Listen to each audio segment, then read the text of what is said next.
Nedavno sem našla sliko iz tabora ob Kolpi iz leta 2009. Bil je tako imenovani narobe dan in vodstvo tabora se je zbralo pod zastavo v opazno prevelikih krojih. Tisti punci iz sredine fotografije se še sanjalo ni, da bo čez dobrih 5 let to njena dejanska vloga. Načelnica taborniškega rodu sem postala nepričakovano, sredi leta praktično čez noč.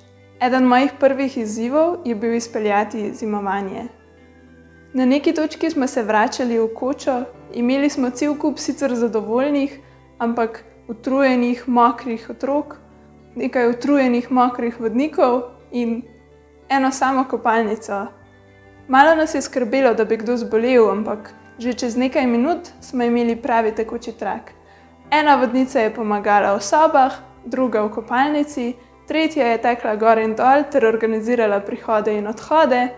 V jedilnici so medtem zrasle postaje za sušenje las, kjer so fantje neumorno vihteli fene. Zadnja točka je bila namenjena čaju in frizuram. In ko so otroci razkazovali svoje kitke, sem jih občudovala z novim zaupanjem v to, da zmoremo. Izkušnja načelništva me je naučila mnogo stvari, med drugim to, da je v pravi ekipi in s pravim pristopom možno precej več, kot si lahko predstavljamo.